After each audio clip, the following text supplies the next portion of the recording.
بسم اللہ الرحمن الرحیم یا ایہا الذین آمنوا توبوا الی اللہ توبۃ نصوحا صدق اللہ العظیم۔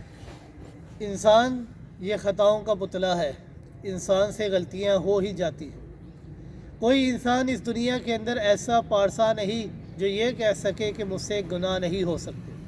ہر انسان سے خطا ہو جاتی ہے۔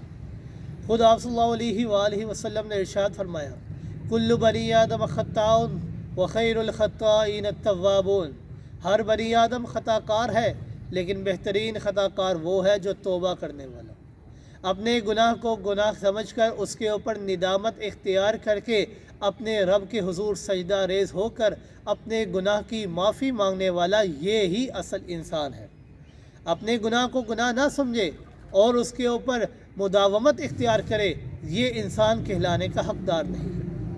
تو یہ بات یاد رکھیے گا کہ دو لفظ بولے جاتے ہیں عام اسلام میں، ایک لفظ ہے توبہ اور دوسرا لفظ ہے استغفار۔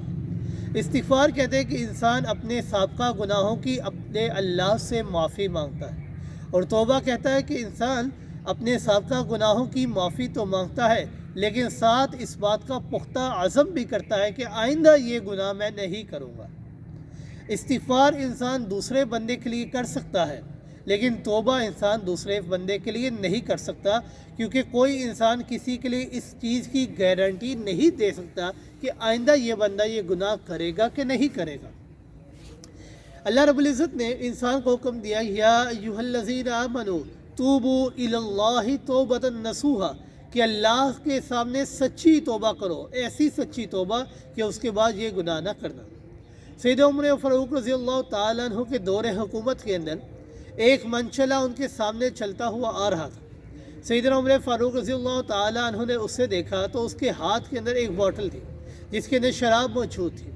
سیدنا عمر فاروق رضی اللہ تعالیٰ عنہ نے اسے روکا اور اس سے پوچھا کہ اس کے اندر کیا ہے۔ اب وہ ان سے کیا بولے، جان چھڑانے کے لیے اس نے جھوٹ بول دیا اور ان سے کہا کہ اس کے اندر سرکہ موجود ہے۔ سیدنا عمر فاروق رضی اللہ تعالیٰ عنہ نے اس سے بوتل لے لی اور اس کو چیک کیا تو واقعی اس کے اندر سرکہ موجود تھا۔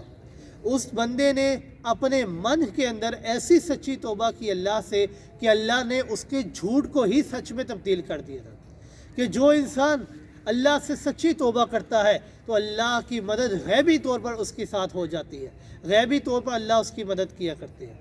اور توبہ کی ابتدا بھی انسان کی تب ہوتی ہے کہ جب اس کے دل کے اندر اللہ کا خوف پیدا ہو جاتا ہے۔ یہ خوف خدا ہی یہ انسان کے اندر توبہ کے پیدا کرنے کا بہترین ذریعہ بن جاتا ہے۔ آپ صلی اللہ علیہ وآلہ وسلم نے فرمایا کہ کل قیامت کے دن اللہ رب العزت جہنم کے اوپر معمور فرشتوں کو حکم دے گے کہ جاؤ ان بندوں کو جہنم سے نکال لو کہ جنہوں نے کبھی بھی میں اللہ کو یاد کیا ہے، یا جن کے دلوں کے اندر کبھی بھی میں اللہ کا خوف پیدا ہوا ہے۔ اور ایک حدیث میں ہے کہ آپ صلی اللہ علیہ وآلہ وسلم نے فرمایا کہ اگر انسان کے دل کے اندر اللہ کا خوف پیدا ہو جائے اور خوف خدا کی وجہ سے اس کے آنکھوں سے آنسوؤں کا ایک قطرہ بہے اور وہ ایک قطرہ بہہ کر اس کے چہرے کے اوپر آ جاتا ہے، تو ایسے چہرے کے اوپر اللہ رب العزت جہنم کی آگ کو ہمیشہ ہمیشہ کے لیے حرام کر دیا کرتے ہیں۔